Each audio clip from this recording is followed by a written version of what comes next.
अस्सलामुअलैकुम। आज की इस वीडियो लेक्चर के अंदर हम लोग एक न्यू जो है वो सीरीज़ स्टार्ट करने लगे हैं, जो कि है इकोसिस्टम से रिलेटेड होंगी, इकोलॉजी से रिलेटेड कुछ इंपॉर्टेंट जो है कंटेंट होगा। सबसे पहले इकोलॉजी में जैसे कि आपको पता है कि इकोलॉजी जो होती है वो हम स्टडी कर रहे होते हैं जब एक ऑर्गेनिज्म अपने हैबिटाट के अंदर होता है, ठीक है। इस इकोलॉजी के अंदर जो सबसे इम्पॉर्टेंट टॉपिक है वो है इकोसिस्टम, और इस आज हम लोग इकोसिस्टम के अंदर जो उसका स्ट्रक्चर होता है, इकोसिस्टम किन चीज़ों से बनता है, उसके बारे में डिस्कशन करेंगे। उसके अलावा हम लोग बात करेंगे कि आपके पास इसके अंदर प्रोडक्टिविटी किस चीज़ को कहते हैं। सो आप इस वीडियो को पूरा देखिएगा, ये आप लोगों के लिए हेल्पफुल साबित होने लगी है। तो चलें, आप लोगों का वक्त ज़ाया किए बगैर इस टॉपिक को स्टार्ट करते हैं। तो सबसे पहले हम लोग बात करते हैं कि जी आपके पास इकोसिस्टम जो होता है बेसिकली वो टर्म किसने क्वाइन की थी। तो इस इकोसिस्टम की जो टर्म थी वो सबसे पहले क्वाइन की थी एजी टेंसले ने, ठीक है। इकोसिस्टम का जो वर्ड है उसे कह सकते हैं कि जो क्वाइन करने वाला है वो एजी टेंसले है। अब इकोसिस्टम खुद क्या है? इकोसिस्टम जो है ecosystem is a functional unit of nature, ठीक है। इस पॉइंट को ज़रा गौर से समझिएगा कि जो इकोसिस्टम होता है वो खुद बेसिकली एक फंक्शनल यूनिट होता है नेचर का, यानी जो कुदरत हमारे इर्द गिर्द है इसका जो बेसिक और फंक्शनल यूनिट आ गया वो आपके पास क्या चीज़ आ जाती है, वो आपके पास आ जाता है आपके पास इकोसिस्टम, ठीक है। अब इकोसिस्टम में हम लोग बात करते हैं तो इकोसिस्टम्स के अंदर जो लिविंग ऑर्गेनिजम्स होते हैं वो एक दूसरे के साथ इंटरेक्ट करते हैं, और उसके अलावा वो अपने इर्द गिर्द की इन्वायरमेंट के साथ भी इंटरेक्ट करते हैं।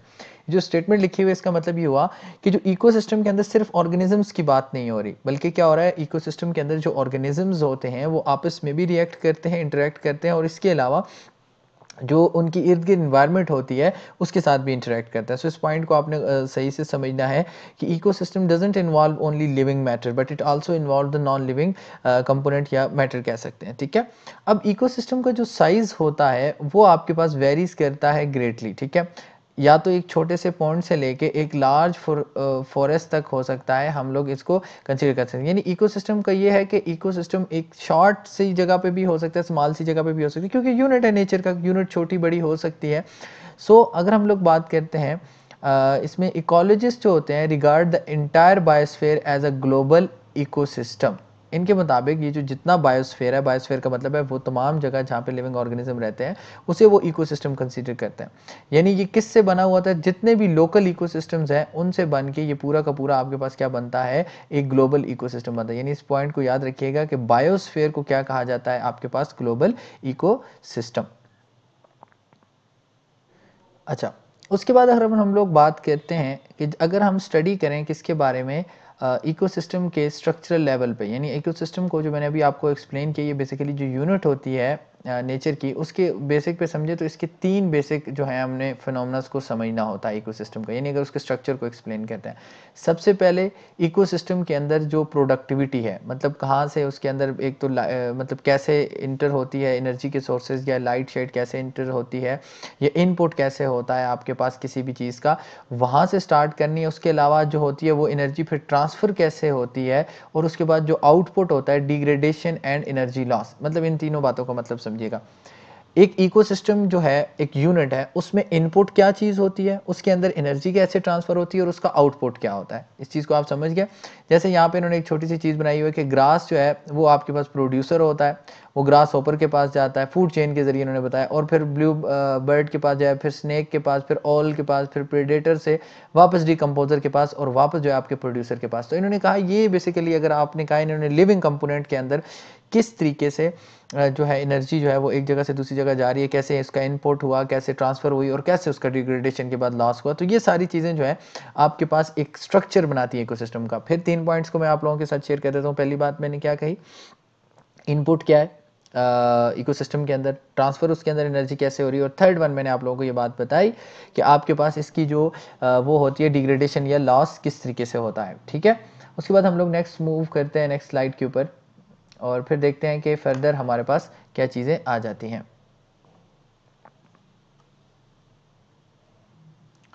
यहाँ पे इस डायग्राम में ज़रा आप इजीली समझ सकेंगे कि कैसे सन से आपके पास जो होती है वो लाइट आती है, ठीक है। यहाँ पे देखिएगा कैसे सन से लाइट आती है, और यहाँ से कुछ लाइट जो होती है, एनर्जी जो होती है वो हीट की फॉर्म में रिलीज हो जाती है। इस एनर्जी से प्लांट जो है फोटोसिंथेसिस करते हैं और फिर वो हर्बीवोर्स जो होते हैं उनको पिक करते हैं। हर्बीवोर्स की बॉडी से भी कुछ हीट की फॉर्म में रिलीज हो जाती है।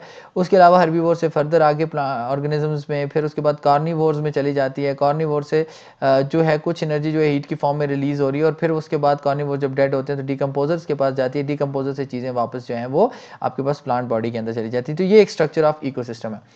उसके बाद अगर हम लोग यहाँ पे स्टेटमेंट को देखें, interaction in an ecosystem give rise to the relationship which exist as, कि जब इकोसिस्टम के अंदर कुछ इंटरेक्शंस होती हैं तो उनकी वजह से फॉलोइंग कुछ चीज़ें बनती हैं। एक, कुछ साइकिल्स बनते हैं जैसे न्यूट्रिएंट साइकिल्स वगैरह हो गए, कुछ चेन्स बनती हैं जैसे फूड चेन्स होगी, और कुछ वेब्स बनते हैं, यानी डिफरेंट फूड चेन्स इकट्ठी होती हैं तो वो मिलके आपके पास फूड वेब बना देती हैं। अगर हम लोग बात करते हैं, the relationship are created as a result of these energy flows within the system and their interrelationship. अब ये साइकिल्स या रिलेशनशिप क्यों बनते हैं, इसमें ये कहते हैं जो एनर्जी फ्लो हो रही होती है, जैसे मैंने अभी यहाँ पे डायग्राम पे आपको यहाँ पे साथ में समझाया कि कैसे सन से एनर्जी जो है फ्लो करके आपके पास कार्निवोर से दोबारा उनकी बॉडी में चली जाती है। तो इन एनर्जी फ्लोज की वजह से और इनके क्या होते हैं आपके पास रिलेशनशिप जो बनते हैं। अच्छा, अब physical structure arises due to interaction of biotic and abiotic components. अब कहते हैं कि इकोसिस्टम का जो एक फिजिकल स्ट्रक्चर अपीयर करता है वो देखें, आपके पास सनलाइट जो है वो एबायोटिक फैक्टर है। अब जब प्लांट की बॉडी है बायोटिक आ गई, इसी तरह हर्बीवोर बायोटिक आ गए, तो कहते हैं बेसिकली इन दोनों की इंटरेक्शन से एक physical structure of an ecosystem जो होता है वो डेवलप होता है। इस पॉइंट को आप इजीली समझ गए होंगे कि आपके पास इकोसिस्टम के अंदर जो डेवलपमेंट होती है वो क्यों होती है और कैसे होती है, इकोसिस्टम कैसे डेवलप होता है। तो मैंने बताया उनके अंदर साइकिल्स बन रहे हैं, चेन्स बन रही हैं और आपके पास वेब्स जो हैं वो यहाँ पे बन रहे होते हैं। अच्छा, उसके बाद हम लोग बात करते हैं स्पीशीज की कंपोजिशन के बारे में। स्पीशीज कंपोजिशन का क्या मतलब होता है? Species composition of N ecosystem is marked by the identification, enumeration of plant and animal species in an ecosystem. मतलब इस पॉइंट का ये मतलब हुआ, स्पीशी कंपोजिशन का मतलब ये होता है कि आपके पास जो भी प्लांट और एनिमल स्पीशीज जो हैं एक इकोसिस्टम के अंदर, जब हम उनको आइडेंटिफाई करते हैं और उनको गिना जाता है, या मतलब उनको करेक्टराइज करते हैं या क्लासीफाइड करते हैं, तो उसे आप लोग स्पीशी कंपोजिशन कहते हो। आसान सी बात है, जब हम इकोसिस्टम में ये पढ़ते हैं कि कौन कौन सी प्लांट स्पीशीज और एनिमल स्पीशीज वहाँ पे मौजूद हैं एक खास इकोसिस्टम में, उसे स्पीशीज कंपोजिशन कहते हैं।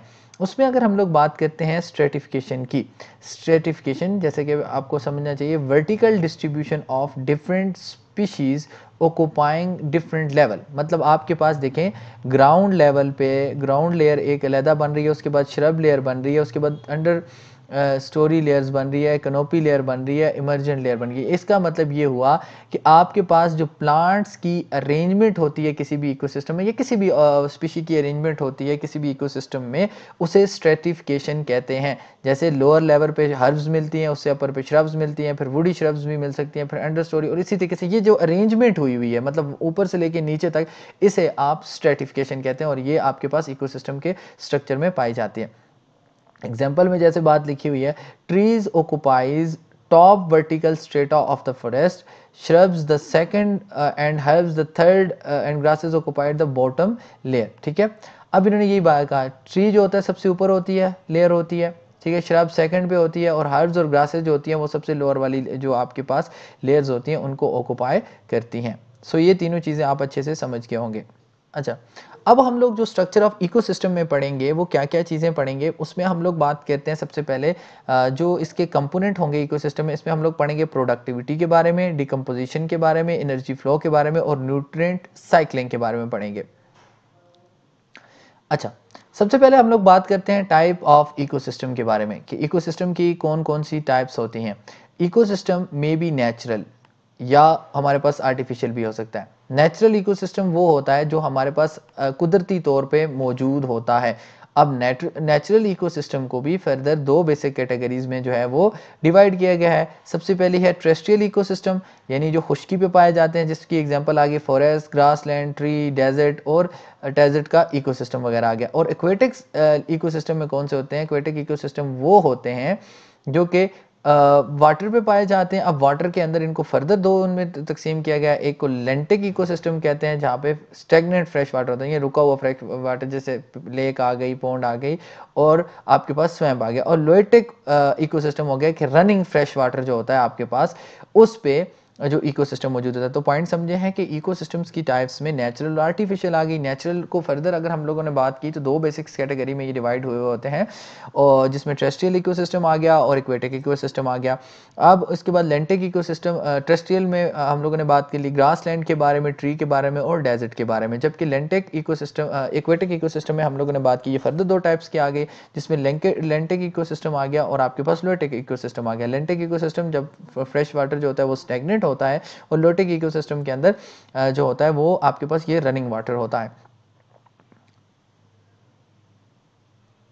अब हम लोग बात करते हैं आर्टिफिशियल इकोसिस्टम के बारे में। आर्टिफिशियल इकोसिस्टम जैसे कि वर्ड शो कह रहा है, these are man made ecosystem, जिनमें हमारे पास क्रॉप्स आ गई, क्रॉपलैंड्स आ गई और गार्डन्स आ गए, जो कि हम खुद बनाते हैं। यहाँ पे इसकी एक डायग्रामेटिकली यहाँ पे बताया गया।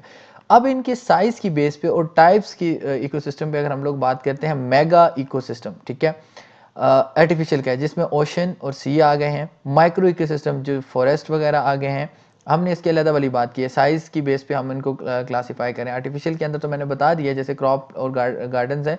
अब मतलब दो तरह की एग्जांपल्स मैंने बताई थी, एक आर्टिफिशियल इकोसिस्टम और एक नेचुरल, वो तो एक्सप्लेन हो गई। अब हम साइज़ पे जब हम बात करते हैं इकोसिस्टम में, तो उनमें सबसे बड़ा जो इकोसिस्टम होता है उसे मेगा इकोसिस्टम कहते हैं, जैसे जो ओशन और सी में होता है। फिर नेक्स्ट वन में मैक्रो इकोसिस्टम आ गया जो फॉरेस्ट लेवल पे आ गया। फिर माइक्रो इकोसिस्टम्स होते हैं जो पॉन्ड लेवल पे आ जाते हैं। और फिर नैनो इकोसिस्टम होता है जो कि ड्रॉप ऑफ वाटर होता है, मतलब ड्रॉप ऑफ वाटर के अंदर जो बैक्टीरियाज आपके पास, वायरसेस वगैरह, वायरसेस तो नहीं कह सकते, बैक्टीरिया वगैरह, और इनकी वजह से जो इंट्रैक्शंस हो रही होती हैं, इनसे जो इकोसिस्टम जनरेट होता है। So these are the classification of ecosystems or types of ecosystem on the basis of their sizes. उसके बाद हम लोग बात करते हैं कंपोनेंट ऑफ इकोसिस्टम में। तो कंपोनेंट ऑफ इकोसिस्टम में यहाँ पे जरा आप देखिएगा, तो कंपोनेंट ऑफ इकोसिस्टम में बेसिकली जो होते हैं दो कंपोनेंट मौजूद होते हैं, जैसे मैंने अभी बात बताई थी। एक आपके पास आ गया बायोटिक कंपोनेंट और दूसरे आपके पास आ गया एबायोटिक कंपोनेंट। असल में इकोसिस्टम की जो सबसे आसान डेफिनेशन वो ये है कि ए बायोटिक कंपोनेंट और एक बायोटिक कंपोनेंट की इंट्रैक्शन से जो स्ट्रक्चर डेवलप होता है उसे आप लोग इकोसिस्टम कहते हैं। अब बायोटिक में जैसे कि वर्ड शो कर रहा है, लिविंग चीज़ों की बात हो रही है, और एबायोटिक में किसकी बात हो रही है, नॉन लिविंग थिंग्स के बारे में बात हो रही है। सो यहाँ पे मैं अगर इसको इस तरीके से एक्सप्लेन करता हूँ, an ecosystem is composed of two components, the first one is biotic component and the other one is abiotic component.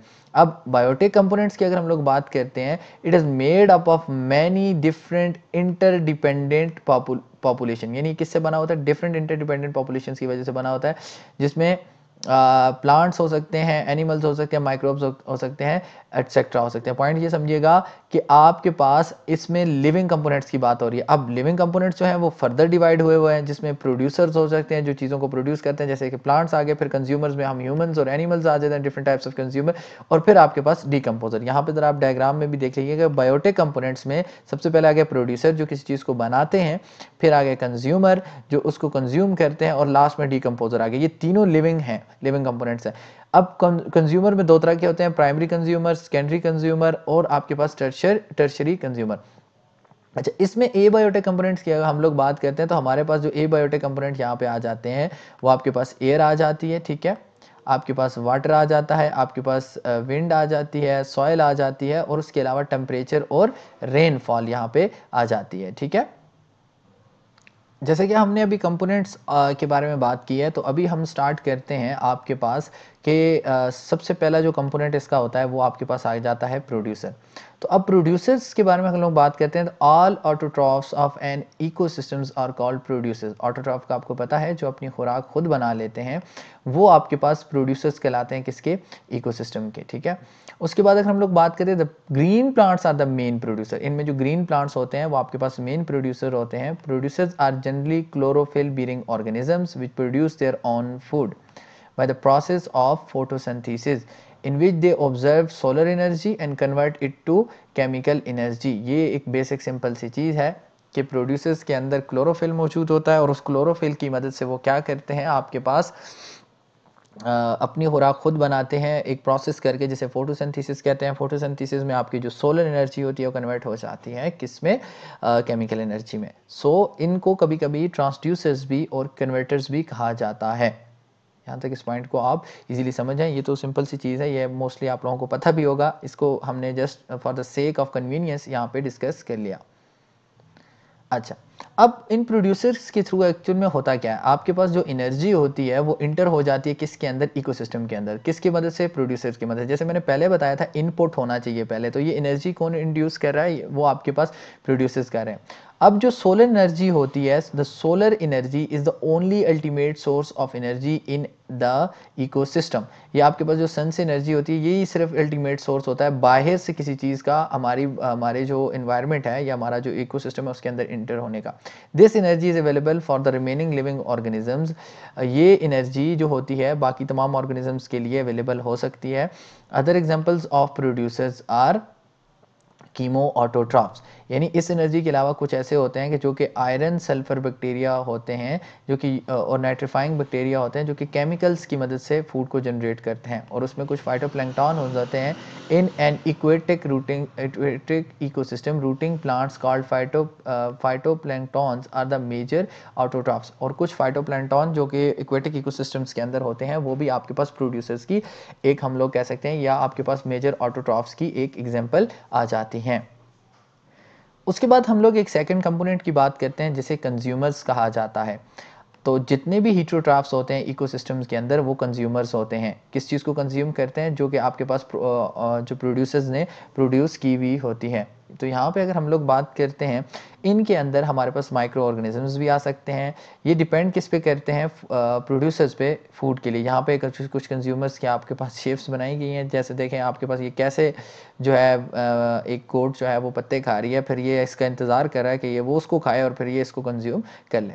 अच्छा, डायरेक्टली जो होते हैं उन्हें हर्बीवोर्स कहा जाता है और इनडायरेक्टली जो होते हैं वो कार्निवोर्स कहलाते हैं। ये देखें ये प्लांट जो है, जो गोट है वो डायरेक्टली इसको आपके पास प्रोड्यूसर्स को क्या कर रही है, इनगल्फ कर रही है। So these are known as, आपके पास डायरेक्टली हर्बीवोर्स होते हैं, डायरेक्टली वाले हर्बीवोर्स होते हैं, और इनडायरेक्टली जो इसको मतलब जब आप ये इसको खाएगा तो यहाँ से ये इसकी जो एनर्जी का सोर्स है वो पहले इनकी बॉडी में गया फिर इसके पास आया, तो इसे इनडायरेक्टली कहते हैं।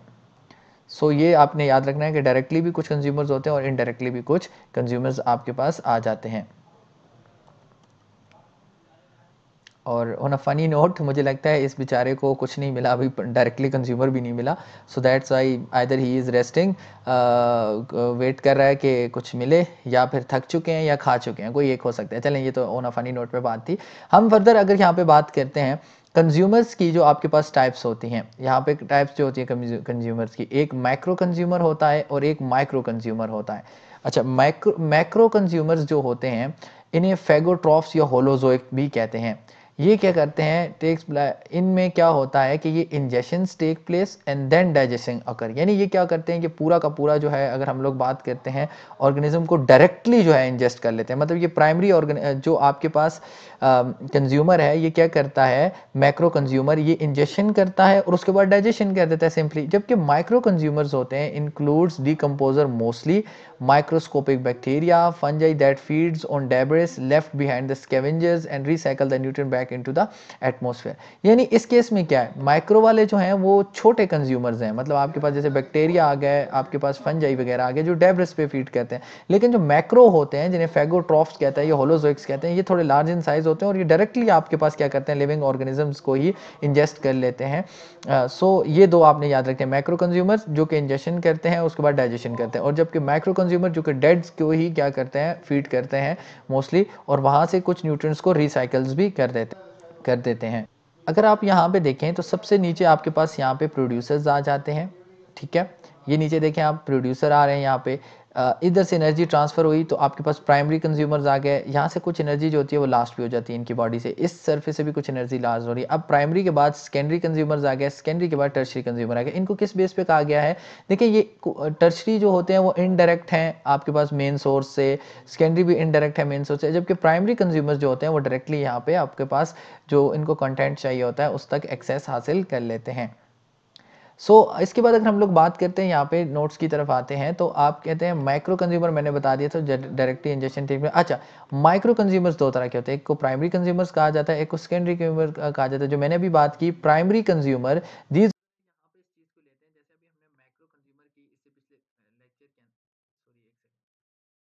अच्छा, अब हम लोग बात करते हैं आपके पास, जैसे मैंने पिछले वीडियो के इससे पहले डिस्कस किया था पिछली स्लाइड के ऊपर, कि मैक्रो कंज्यूमर्स और जो फेगोट्रॉप्स होते हैं वो क्या करते हैं, इंजेक्शन करते हैं, take place and then digestion होती है। अब मैक्रो कंज्यूमर्स की फर्दर टाइप्स होती हैं जिन्हें प्राइमरी कंज्यूमर्स कहा जाता है और सेकेंडरी कंज्यूमर्स कहा जाता है। अब जो प्राइमरी कंज्यूमर्स होते हैं, ये ऑर्गेनिज्म डायरेक्टली ऑब्टेन करते हैं फूड कहाँ से, प्लांट से या प्रोड्यूसर से। यहाँ पे देखें, यहाँ पे इनको प्राइमरी कंज्यूमर कहा गया है। आप अगर इसको गौर से देखें तो ये अपना फूड जो है वो डायरेक्टली कंज्यूम कर रहे हैं कहाँ से, प्राइमरी कंज्यूमर से, सॉरी प्रोड्यूसर से, मतलब इनके दरमियान कोई भी गैप नहीं है, मतलब ये डायरेक्टली जो है अपना फूड ऑब्टेन कर रहे हैं। So these are known as the primary consumer. उसके बाद अगर आप देखें तो सेकेंडरी कंज्यूमर, यहाँ से नेक्स्ट स्लाइड में जैसे मैं एक्सप्लेन करूंगा, तो देखें सेकेंडरी को प्राइमरी कंज्यूमर के पास आना पड़ा, यानी इनडायरेक्टली वे से ही वो एनर्जी को क्या कर रहे हैं, ऑब्टेन कर रहे हैं। अच्छा, उसके बाद अगर आप लोग देखते हैं सेकेंडरी कंज्यूमर और प्राइमरी कार्निवोर्स, ये क्या होते हैं, those animals which feed upon the primary consumer and obtain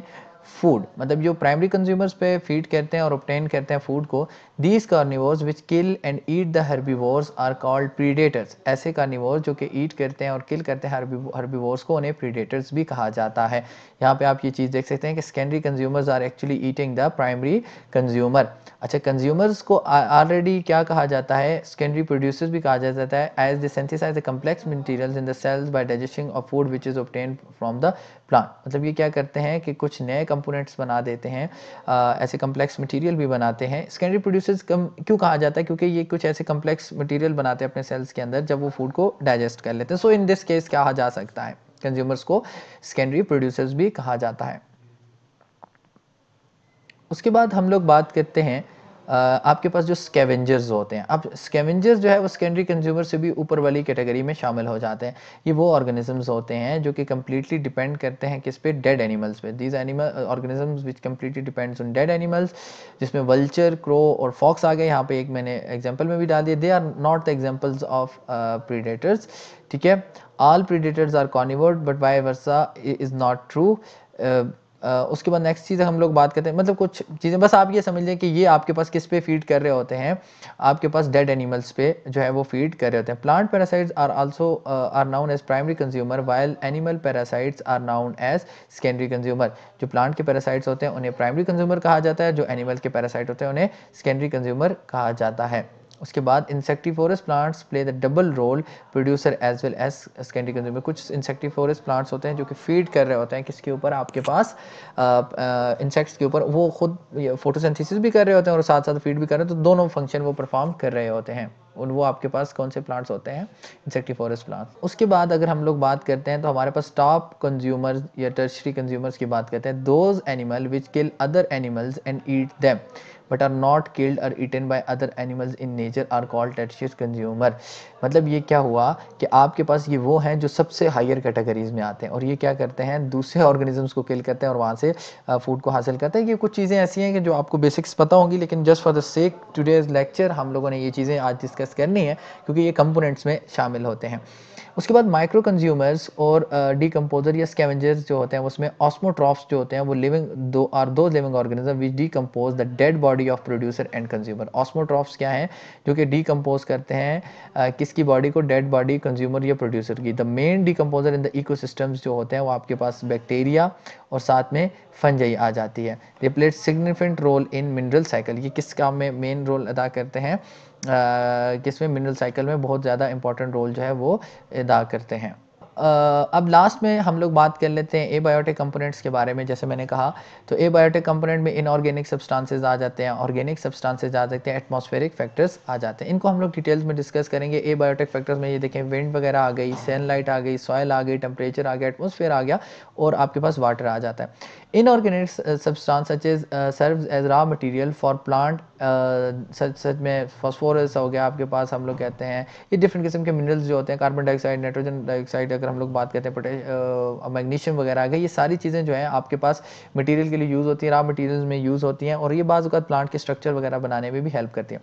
organic substances are protein, carbohydrate, lipids and dead organic matters. और उसके अलावा एटमॉस्फेरिक फैक्टर्स में लाइट, टेम्परेचर, ह्यूमिडिटी, रेंस और आपके पास वाटर, गैस, ईटीसी जो है एक्सेट्रा जो है, ये सारी चीज़ें हेल्प आ जाती है। तो आपने याद रखना है एबायोटिक कंपोनेंट में वो तमाम नॉन लिविंग कंपोनेंट जो कि इकोसिस्टम का पार्ट बनते हैं उनके बारे में बात की जाती है। तो ये आज आपका लेक्चर था जिसके अंदर हमने इकोसिस्टम के स्ट्रक्चर के बारे में और उसके बाकी कंपोनेंट्स के बारे में हम लोगों ने डिटेल डिस्कशन की। इंशाल्लाह नेक्स्ट वीडियो के अंदर हम लोग बात करेंगे प्रोडक्टिविटी पे। आप इस चैनल के साथ जुड़े रहिएगा, आपको इंतहाई ज़्यादा फ़ायदा होगा। Thank you. और काइंडली इस वीडियो को लाइक भी कर दीजिएगा और चैनल को सब्सक्राइब भी कर दीजिएगा। अस्सलाम वालेकुम।